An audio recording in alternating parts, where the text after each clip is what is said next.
Kita kembali ke Padang, kita minta kepada Bapak Dr. Hasanuddin, Dekan Fakultas Ilmu Budaya Universitas Andalas. Kami persilakan Pak Hasan, nanti siap-siap Pak Asril Caniago. Baik, Prof. Hasli, Assalamualaikum warahmatullahi wabarakatuh. Waalaikumsalam warahmatullahi wabarakatuh. Waalaikumsalam warahmatullahi wabarakatuh. Salam penghormatan kami tumpangkan kepada pembicara sebelumnya karena menghemat waktu dan tanpa mengurangi rasa hormat. Bapak Ibu yang berbahagia, Amo cuma mereview bahwa antara dinamika relasi rantau dan ranah itu memang sudah mengalami perkembangan, mulai dari rantau di rumah pengguna balun, kemudian pergilah merantau sehingga orang yang merantau orientasinya sirkular, kembali ke kampung halaman. Berarti saat tinggi-tinggi tebang bango pulang ke Kubangan juga, saat jauh merantau pulang ke kampung halaman juga. Tetapi dalam dinamikanya adalah bahwa kampung tetap berubah secara lambat sementara kota cepat. Kemudian ada trauma historis yang disebut oleh Prof. Gusti Asnan tadi, PRRI dan sebagainya. Di rantau terjadi trauma identitas. Orang Minang malu mengakui diri sebagai orang Minang. Yang sebelumnya justru kebalikan itu.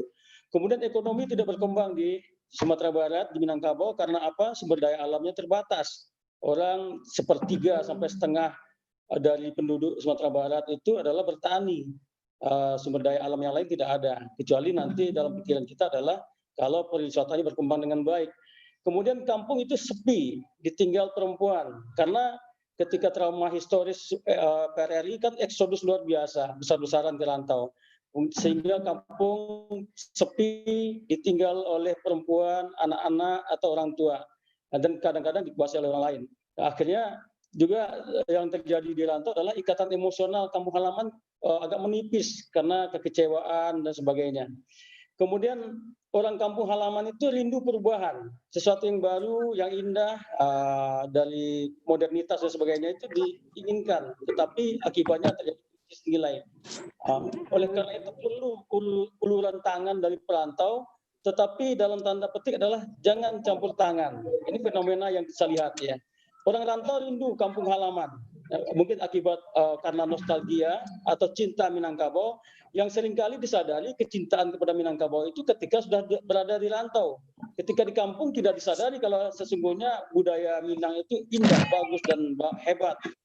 Ketika di rantau lah baru disadari bahwa Minang itu indah. Oleh karena itu ada beberapa karakter orang kampung ranah seperti ini, ingin ada uluran tangan, mereka berubah, tapi jangan campur tangan. Ini fenomena-fenomena yang saya lihat akhir-akhir ini, termasuk juga ketika adanya gerakan Seribu Minang yang ingin membangun kampung, tetapi sepertinya tidak berterima oleh orang kampung. Ini fenomena yang mesti kita lihat dan ternyata dan mestinya akademisi dan UNAN, tadi Pak Rektor berpesan, UNAN siap untuk mengambil peran dalam hal yang demikian. Lalu apa yang perlu dilakukan oleh UNAN? Pertama adalah rekonstruksi dan revitalisasi konstruksi kultur inti. Jadi ada kultur inti yang diwariskan, yang dibekali kepada perantau-perantau Minang pada masa lalu, yang akhir-akhir ini tidak lagi. Karena apa? Perantau yang hari ini, ada perantau yang mungkin berasal dari Minangkabau, tapi sudah tua-tua, itu dia mendapatkan konstruksi kultur inti Minangkabau dan Islami. Sementara anak-anak mereka yang lahir di rantau mungkin tidak dapatkan atau mungkin dapatkan sedikit, tetapi dia lebih banyak berinteraksi dengan kultur yang berbeda dari Minangkabau, mungkin kultur universal yang lebih berkembang. Tetapi tentu saja itu menganulir identitas mereka. Oleh karena itu, yang sedang dilakukan oleh UNAN, Fakultas Ilmu Budaya sekarang adalah pertama, sekolah, karena fungsi nini mama kan sudah bergeser sekarang. Hubungan nini mama dan anak-anak kan sudah sangat longgar karena terjadi perubahan dari ikatan keluarga batih menjadi keluarga kaum, nukleus extended family menjadi nukleus family. Jadi perubahan itu menimbulkan gonjangan-gonjangan, perubahan-perubahan. Oleh karena itu, pendidikan kultur inti muatan lokal budaya Minangkabau itu mesti dilakukan. Bagaimana caranya? Karena sekarang anak-anak sudah fokus di sekolah, hari-harinya, jam-jamnya update sekolah, maka budaya Minangkabau harus masuk dalam kurikulum.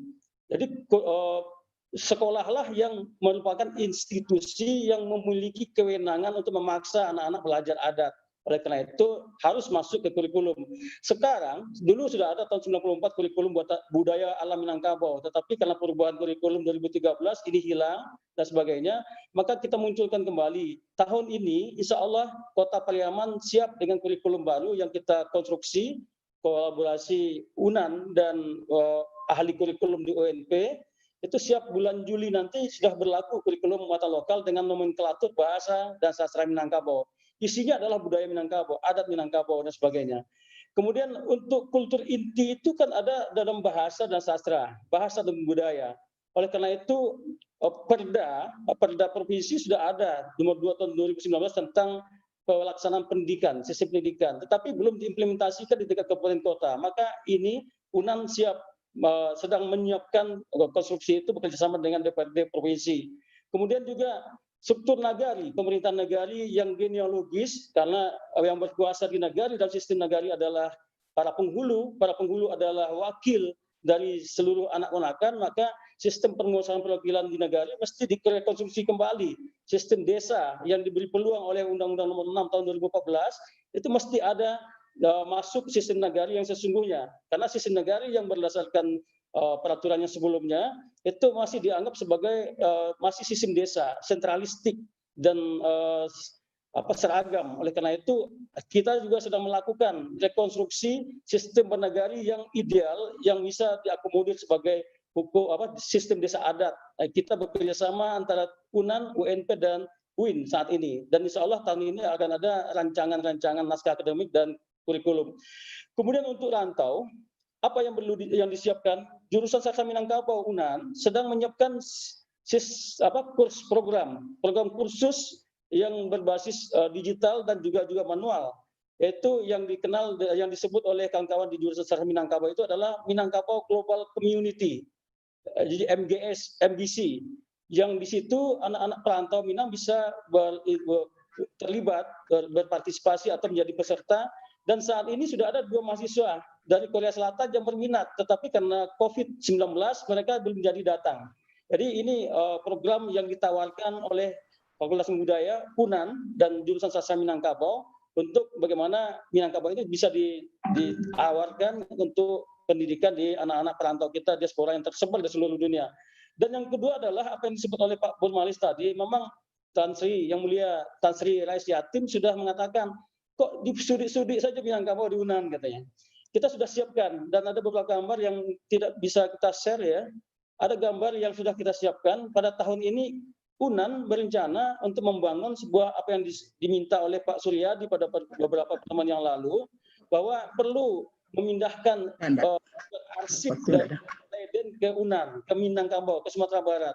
Maka kita merencanakan itu, tetapi tentu saja dukungan dari seluruh perantau Minang perlu, karena mengandalkan pemerintah, apalagi setelah krisis COVID-19 dan krisis ekonomi yang menyertainya nanti, ini akan sulit sekali kita bisa membangun infrastruktur. Itu Pak, terima kasih. Baik, terima kasih banyak Pak Hasanuddin.